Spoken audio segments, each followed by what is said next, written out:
want to be a leader, maybe not even a coach, but just like want to be a leader in a specific place, how do you kind of learn that? It makes total sense, the go native theory, but how do you learn that and get into that space? Well, the way you learn it is practice. But as an example, so if I was going to a coal mine, I would dress differently to go to the coal mine than I would obviously to go to a boardroom. But I've seen that where I've had clients where the environment was very, very blue collar, salt of the earth, and I've seen consultants show up in a coat and tie. I feel like things like that do happen. You also wouldn't show up to the boardroom, like you said, in jeans and a t-shirt, despite the fact that I'm most comfortable in jeans and a t-shirt. So it's like there's some level of expectation as to how you're going to present yourself. Every relationship, there's three cares at play. There's the employee's care, there's the leader's care, and then there's the organizational care. And they may or may not be aligned. More than likely, they're not completely aligned. And generally, and this is a broad generalization, the leader's care and the organizational care are fairly aligned. Yeah. But how do we create a more powerful environment is how do I align my employees' care, my teammates' care with my care and the organizational care? And if all of our cares are more aligned. Hi, everyone. I'm Jason Balara, and this is the Know Your Why podcast.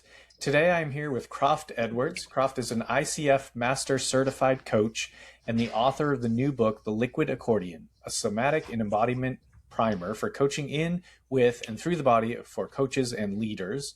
Croft has been coaching leaders in many organizations, from small startups to multinational corporations. So, Croft, I'm going to stop there because I think this is going to sound so much better when you tell the story. But thanks for coming on the show today. Thanks for taking the time out. I'm looking forward to the conversation and excited to have this time. Yeah, me too. Thank you so much, Jason. I'm excited to be here and looking forward to what's going to unfold. Awesome. Love it. Well, let's start with just some backstory about you. Tell us about yourself. Tell us kind of what got you to where you are today, and then we'll dive in from there. So my story actually begins about 40 years ago. Actually, no, about 45. So I was a 10-year-old kid, and my mom worked for a U.S. senator. And because of that, there was a day one summer. We lived in southern New Mexico, where I didn't have anything to do. So my mom said, there's an event at Fort Bliss, Texas. And since I didn't have anything to do, I came along. And so here I was at this event at Fort Bliss, Texas, and the guest of honor at this big event was World War II General Omar Bradley. And here I was, this 10-year-old kid kind of killing a day, and they wheeled out this little old general, because at this point he would have been in his late 70s, early 80s, and he had all of his medals and his uniform on and all of his rank, and there was this reverential clap for him that nobody got. And here I was, this 10-year-old kid, and for some reason that stuck out with me. Why was he getting all this adulation and praise or whatever it was, and nobody else was? So because of that, I went out, convinced my mom to take me to the library, checked out his 800-page autobiography, and as a 10-year-old kid, I read it cover to cover. And I didn't realize it at the time, but it piqued in me a fundamental question I've been studying ever since, which is, why was he, or any leader for that matter, successful? So that's evolved over the years to, what is this thing called leadership? And then more specifically, how do you do that? So that's always kind of been that question was there. And then that just unfolded throughout my path. It's a very, it's impressive, I guess, to be 10 years old and kind of notice things like that. I think, a lot of kids are just at that point you're floating and just getting through the day, but to notice something like that is pretty cool. Yeah. And obviously very influential to you. How do you then carry that forward? I mean, 10 years old, reading, seeing this general and then reading his autobiography, how do you carry that forward as a, high school, college, that like there's got to be levels to that? Well, so then it kind of from there evolved. My parents were divorced. So my mom remarried at the time, an Army lieutenant colonel who, West Pointer, Silver Star in Vietnam, very, very influential on my upbringing. Great guy. My father was still in my life, had a great relationship with him, but I spent time with my stepfather. And so because of that, went off to Michigan State and did Army ROTC and decided, this is a path. And I was really inspired by my stepfather because of what a human being he was and how he approached the world, how he approached things. And so did Army ROTC, graduated. A week later, I was on active duty in the Army. And so I spent about 5 years exploring leadership from congratulations, here you go. Here's your platoon. Here's your followers. How do you lead them? And loved that. Got to go to Korea. Got to go, various places in the U.S. And I had joined the Army to be an armor officer to blow things up and do real fun stuff. And then I started that path, but then they had a program called Branch Detailed where I ended up doing logistics. And nothing against logistics. It's absolutely critical, but it just wasn't what I wanted to do. Mm-hmm. And so started off going down the Special Forces path and was down that path. But in the span of a year, I had a couple things show up. One was in that same, about a year period, my father, my grandfather, 2 aunts, and 2 uncles died. Wow. And here I was, single, living in Columbus, Georgia, really didn't have a life. And I started looking at, kind of the why piece, and my heart wasn't in it anymore. I said, I'm looking at spending the next 10 years of my life deployed and doing all these things, and just decided this isn't the path for me. And probably may or may not have been fortuitous, because this was in 1997, and 4 years later, 9/11 happened. So I would have likely been, forward deployed for predominantly 10 years. And so just decided, this isn't the path for me. I think I want to have a life, basically. So got out and said, what do I want to do? And that question of what is this thing called leadership was there. And started looking around, and then stumbled in. I was in Albuquerque, back home in New Mexico, and stumbled into a small to medium-sized leadership and change coaching and consulting firm here in Albuquerque, and got hired as a quote-unquote coach. And my first day on the job was teaching, coaching leaders, underground leaders at a palladium and platinum mine in Montana. And so I just kind of stumbled into it, but that why question was always present and kind of led me down that path. I've never been in the military. I have great respect and thank you for your service. Yeah. I have interviewed a lot of people on the podcast that have been former military, former and current. It seems like one of the greatest leadership training opportunities that a person could have.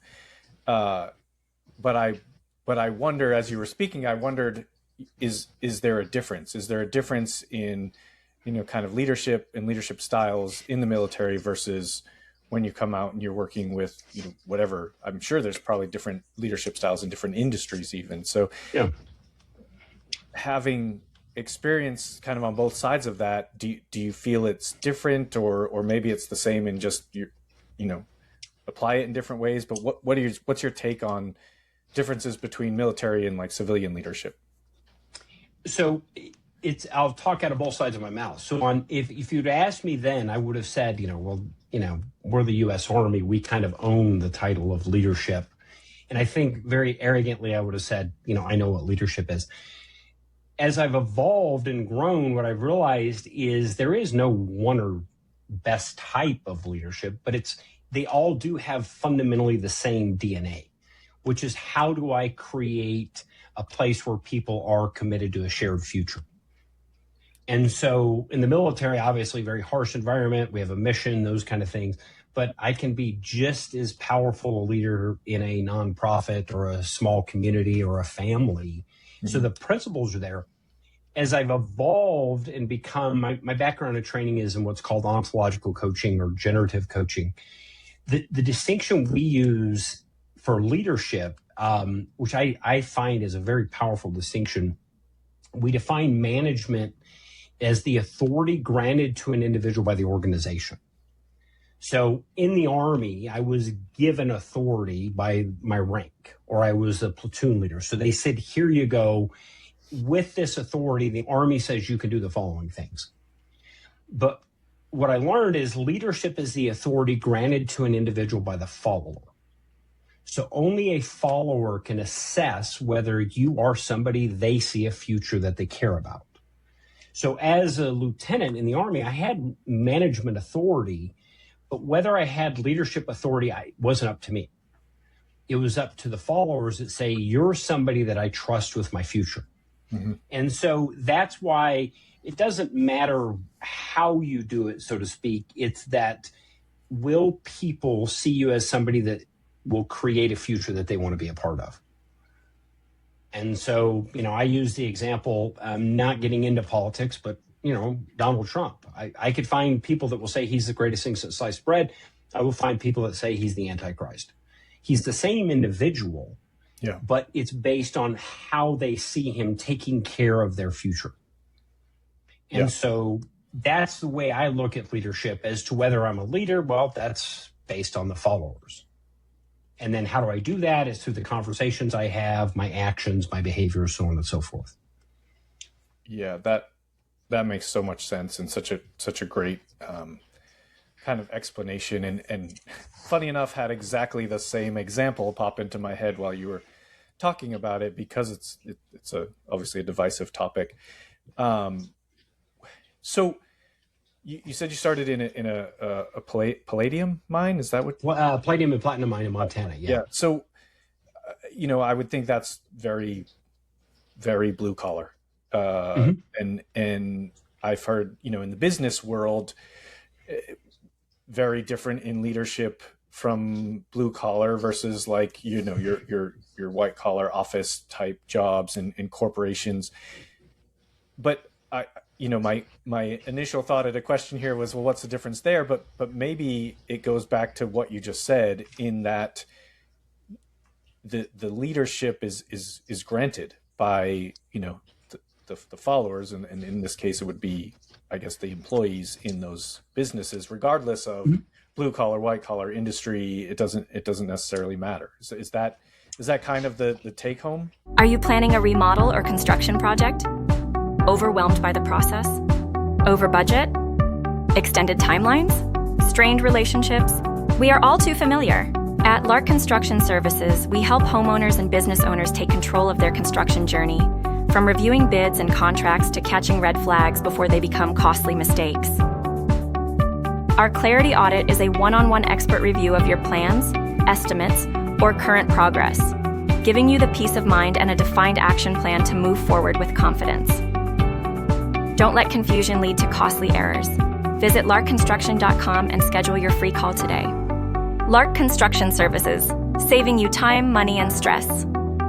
Yeah, but remember, the way we look at it is each individual has their own standards about what they assess. So if I say Donald Trump is X or I say he's Y, it actually says more about me than it does him.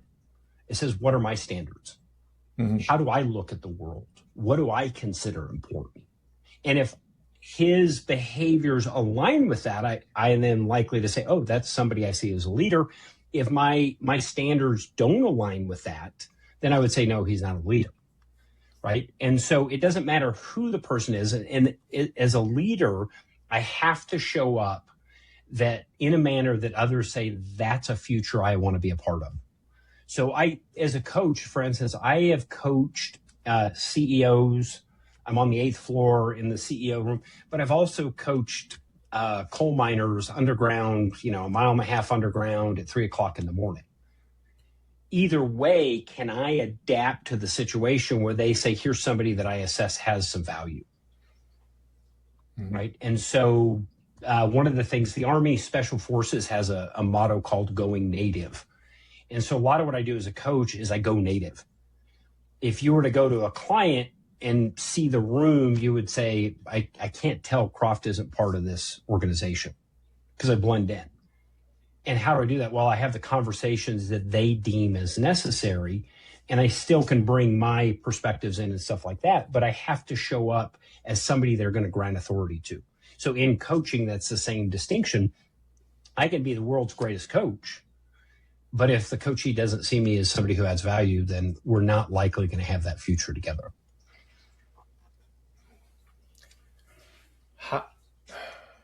How do you, and you just sort of said it, but I'm still imagining there's got to be something tactical to be able to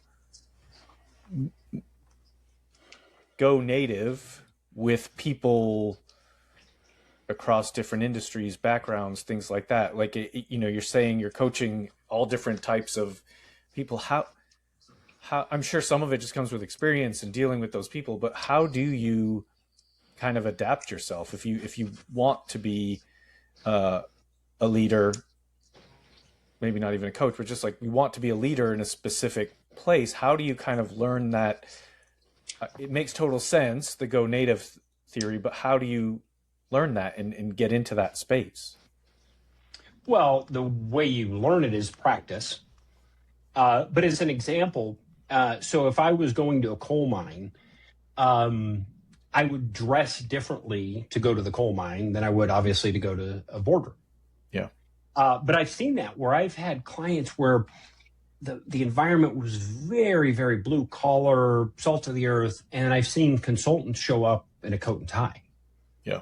Right. And I'm like, I'm not saying you're wrong, but my assessment is these people aren't going to likely see you as somebody they can trust. Yeah. So how do we actually do that? Well, it starts there. Then it's linguistically, it's the conversations we have. Can we have a conversation in a manner which, again, people are making assessments all the time, right? If I'm going to use a 75-cent word and I'm with an environment that they don't use those words, I'm likely going to stick out. Yeah. But the flip side is, can I then adapt to wherever the situation is? So I tend to try to do that. And one of the ways I do that is really by listening in what is the context in which I'm leading or I'm showing up. So how do I build trust in that environment based on what is the environment? How do I fit in? All those things. Mm-hmm. You conjured up the picture of someone showing up to a coal mine in a suit, and and it's a funny concept, but it is interesting because I feel like things like that do happen. That there's people. It seems like an obvious kind of place to meet people at, in the sense that, like, don't show up in a suit to a coal mine kind of thing, Mm-hmm. but people do that. People do come in that, and I'm all for people being, I guess, dressed in their what they're most comfortable in. But I do think if what you're saying about it from a leadership perspective, making those changes or accommodations or whatever you want to call it to be, in that, it makes so much sense. Like you also wouldn't show up to the boardroom, like you said, in jeans and a t-shirt, despite the fact that I'm most comfortable in jeans and a t-shirt. So it's like there's some level of expectation as to how you're going to present yourself. We'll go back to the coal mine. So it's interesting, if you go to a coal mine, even within a coal mine, there's hierarchy. So when I would go to the mine, very common, for instance, the mine manager would likely wear nice jeans, a collared shirt. Now, when they go down in the mine, they would change out. But I would always, and I don't know where I picked this up other than the go native way of thinking, but I would always be, okay, where is the center of mass? And I'm going to probably aim right for the center of mass and a little bit above it. Knowing that, like at a coal mine, when I'd show up, I'd have a collar shirt when I show up, mm-hmm. because I was likely going to be meeting with the mine manager. I see. But a collared shirt and jeans, definitely. And something as simple as I'd wear steel-toed boots. Because, well, guess what? They wear steel-toed boots at mines. And so I fit right in. Most of the hourly people would go, oh, he must be a consultant or something. But the flip side is I'd see underground, I'd see people go, oh, that's a consultant. Immediately, like when I got my new hard hat, one of the first things I did was get it dirty, scratch it up, put stickers on it. Yeah. So that I would show up. Now, in my case, it was fun. Real quick little story. The coal mine was in Tuscaloosa, Alabama, which home of the Crimson Tide. my MBA is from Auburn, which is the arch rival. Yeah. So I made it a point very quickly. I had a white hard hat, and there is a hierarchy. White is management, black is hourly. But I had both a black one and a white one with my helmet looked like an Auburn football helmet. Now, on one hand, you go, well, that's going to piss everybody off. Yes. But the flip side was very quickly I could get into conversations because I'd show up on the face and people, right? And we had a conversation. And then I'd see them later in the mine and we could talk smack and all that. But what I was actually doing was just building trust, knowing that later I was going to show up, but I would show up in a way where, a lot of this I learned in the Army, how to look like I lived in that environment, right? But the flip side, again, if I'm going to go to a boardroom, I'm going to find what is the norm. One of the first questions I ask if I'm ever going to a new client is, what is the culture? And one of the ways I learned this, I worked with an oil and gas company that at their corporate headquarters, the written or unwritten rule was every male would wear a tie. And I showed up thinking, okay, it's a corporate, it's in the South. I had a collared shirt on and I walked in and I noticed that. And very quickly, my point of contact said, come in my office. And he goes, here, put this on. And I put the tie on. He said, this is the way it is. We don't question it. But if you're going to be here and you're a man, you're going to wear a tie. Okay. So I learned how to adapt fairly quickly because that's how you're building trust so that then people will say, oh, here's somebody I'm open to having a conversation with. And then from there, obviously, there's other things they look at like competence, reliability, so on and so forth. Yeah. It sounds like there's a high level of importance around some, I guess, research and diligence on whatever these companies you're going to work with. From a coaching perspective, but I would imagine the same thing could be applied to a lesson to those leaders that you are coaching, in that you want to kind of, you mentioned the Auburn and Alabama connection there. I mean, that is a huge talking point, right? Like it's if you're saying Roll Tide on Auburn campus, so people are going to notice one way or the other. People are going to notice, and so it is important to find those connections with people. And I think that, if, especially in a consultant role, you've got to almost be constantly studying what that would be each time you meet with a new client. Do you approach it that way? Do you come to it with some level of, study put in for preparing for new clients? Yes and no. I've been doing it for quite a while, but if I go back to the idea of the book, The Liquid Accordion, we also connect somatically with our bodies. So a lot of my practice is in how do I show up in my body, right? So as an example, I can have a presence, so to speak. I can show up with military presence, which could serve me, but I also have worked hard at sometimes maybe I don't need to show up. So it's being very aware of the situation. What are the conversations that people are having? What's acceptable?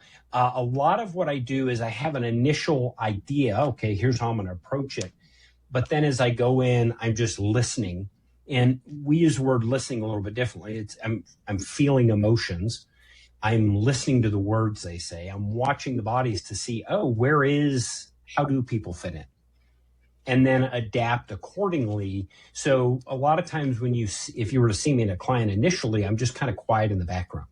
But what I'm actually doing is watching.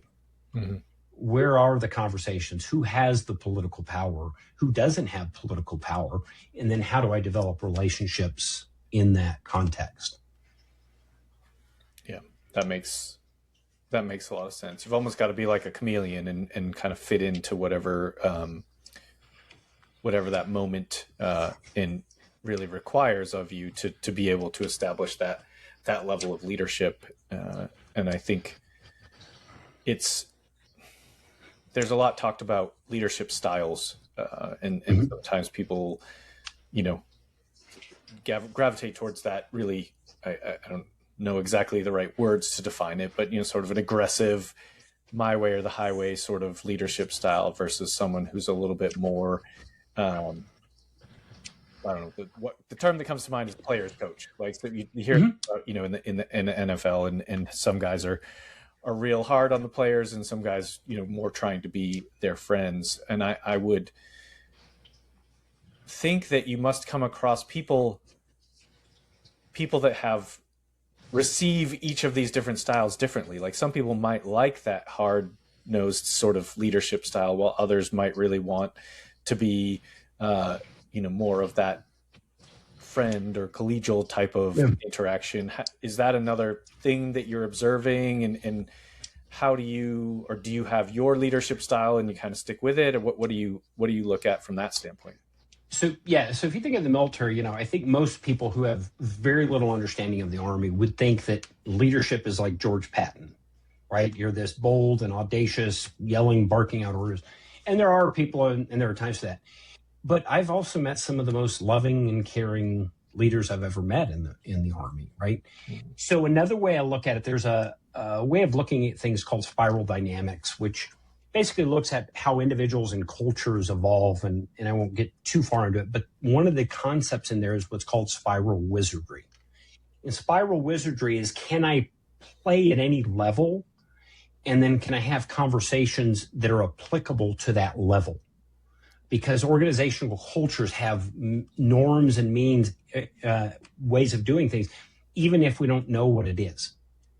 So how do I show up in that context? And I don't claim to be always right or, but I think I'm fairly adept at, I can go to a coal mine. I can go to a boardroom. Mm-hmm. I can be with a frontline supervisor. I can be with the CEO.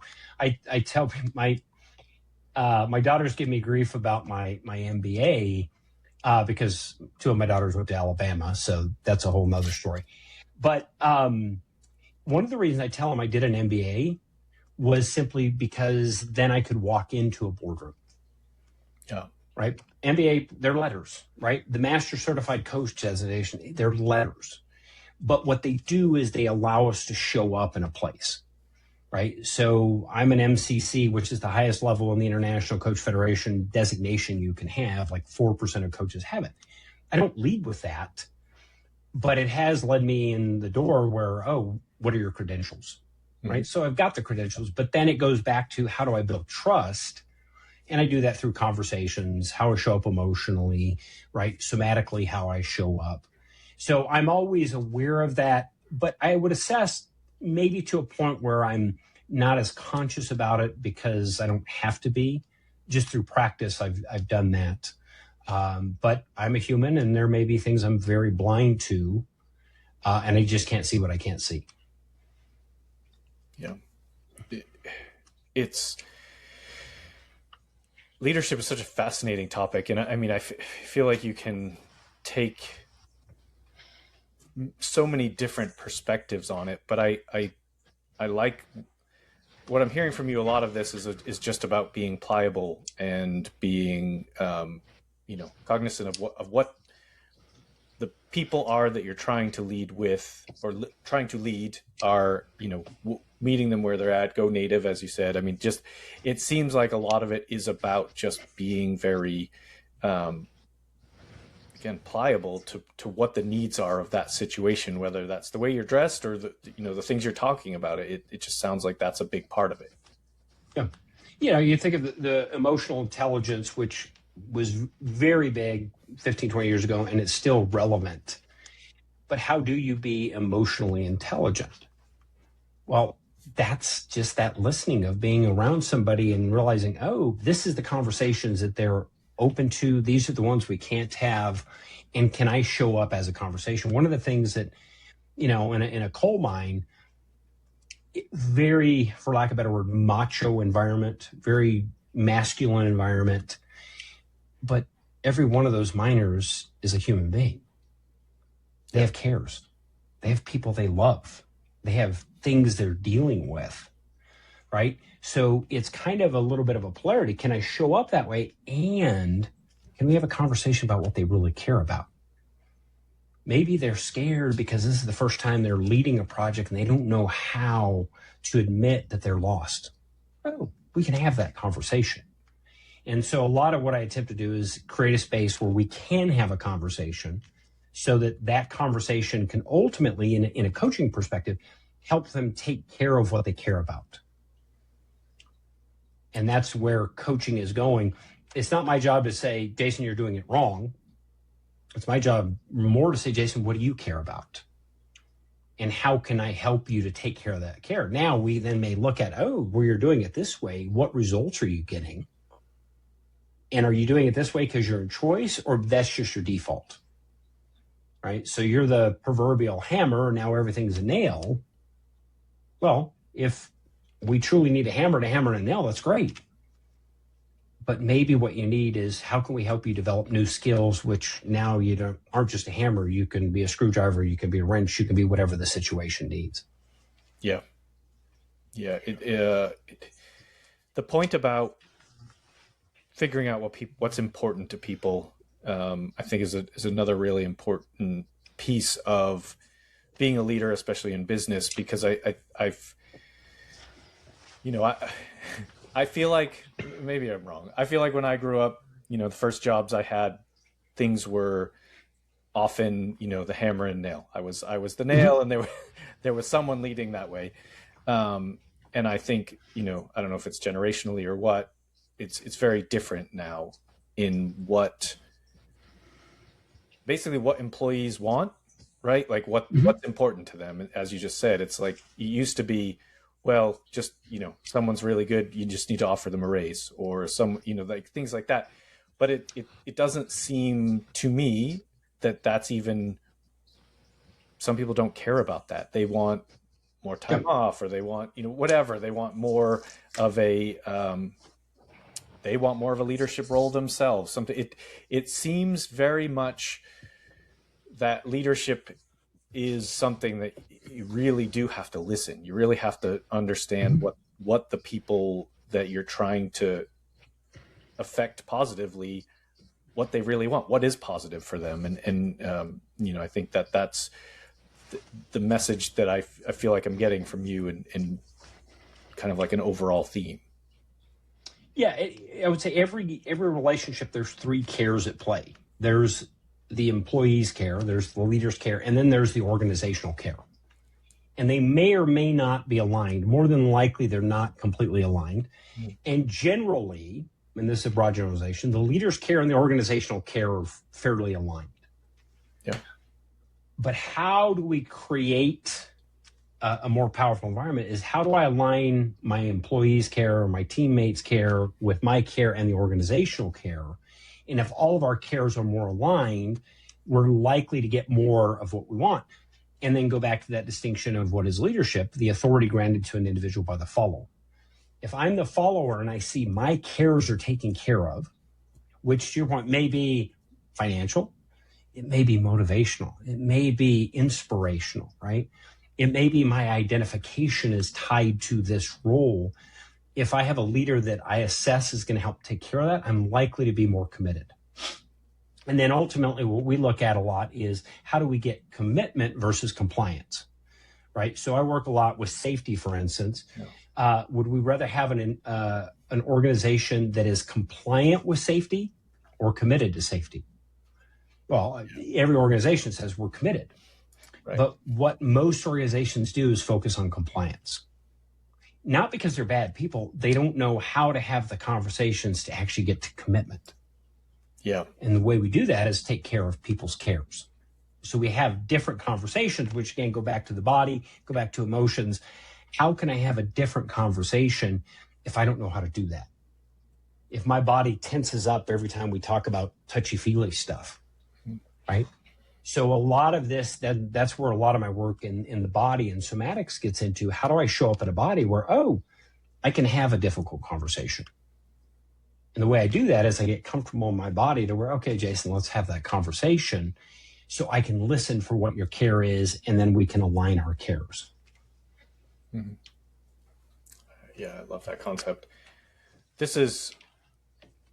don't even know if this is an answerable question. Do you think, you said that the cares are often more aligned by the leaders and the company than they might be of the employee base? Is that because the leader or the company recognizes people that have that alignment and makes them leaders, or vice versa? Do you think the leaders are, sort of gearing themselves towards they are able to recognize what the company cares about and sort of shift in that direction? Obviously you want everybody kind of in the same rowing in the same direction, but do you think do you think one leads the other, or vice versa, in terms of that like correlation between the leadership and the company wants? Well, a term we use is organizational Darwinism, right? The organization tends to, proliferate more of the same behaviors. The reason my assessment, the reason a lot of times the employee gets left out of the mix is we don't know how to have those conversations. Mm-hmm.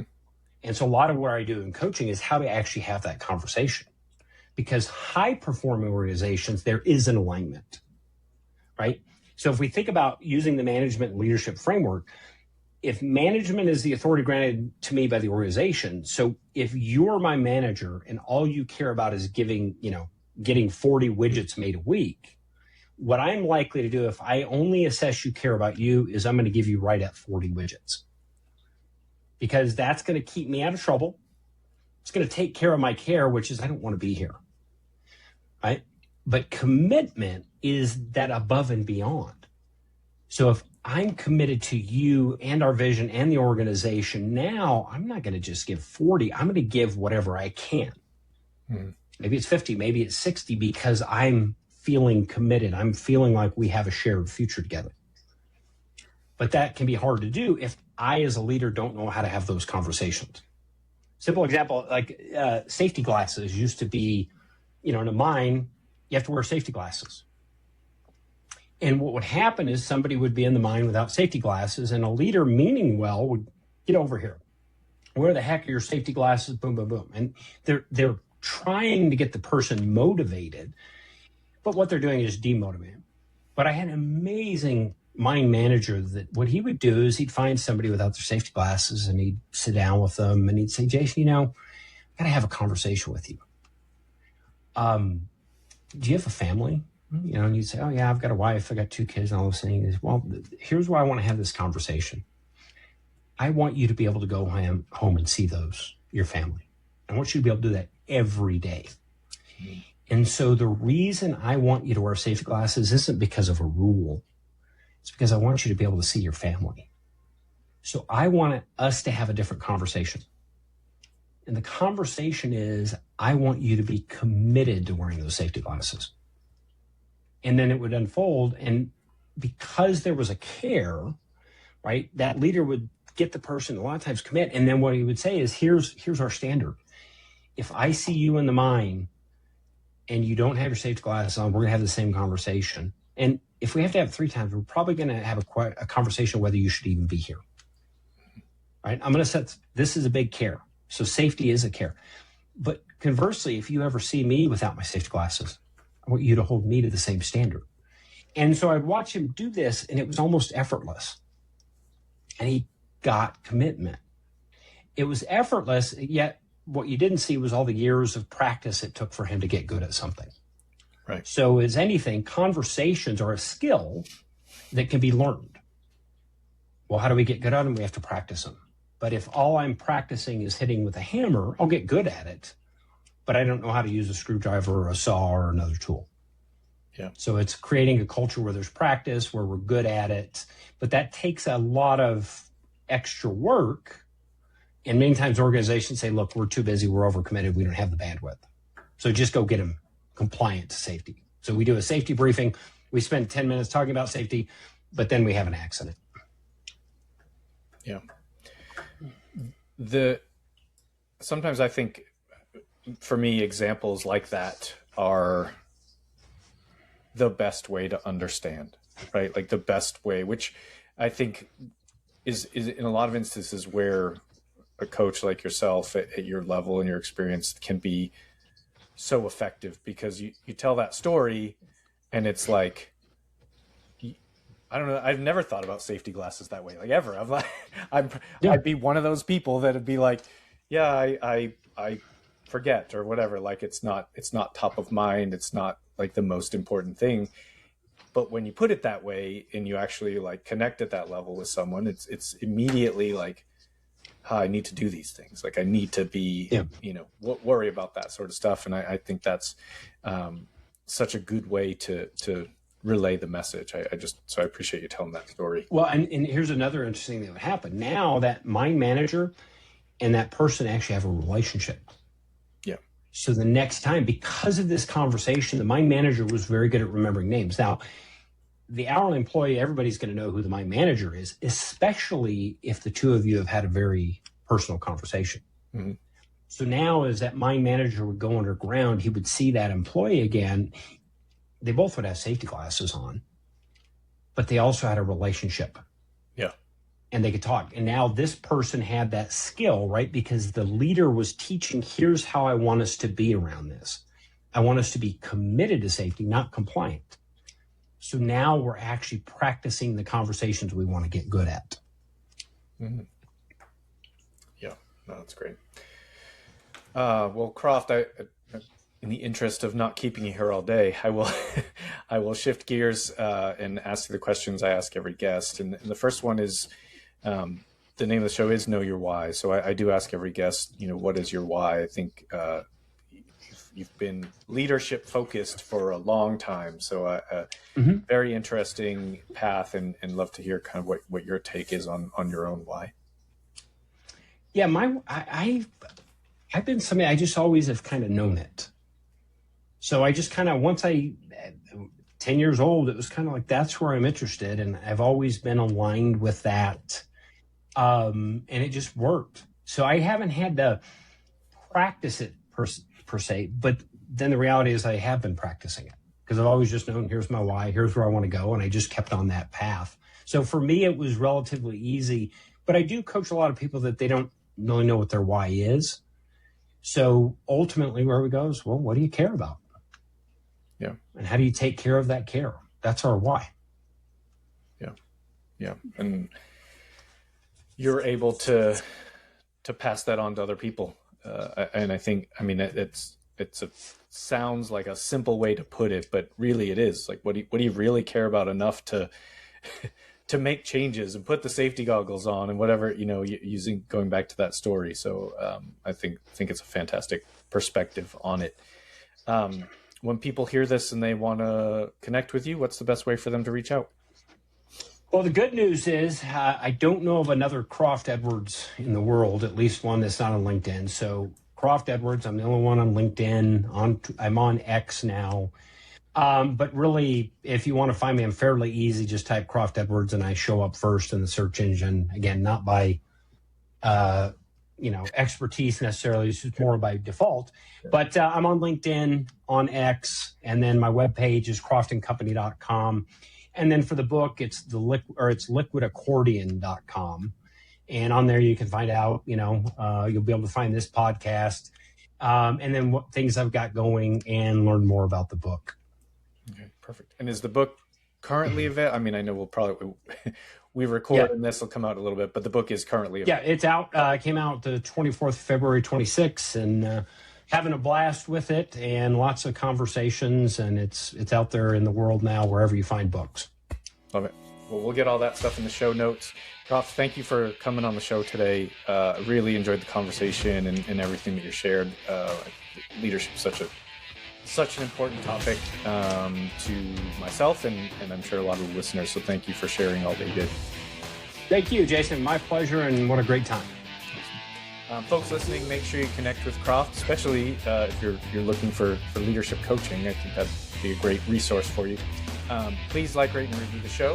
And as always, thank you so much for listening. Hey there, I am Dr. Jason Balara, and this is the Know Your Why podcast, where we explore the why behind success.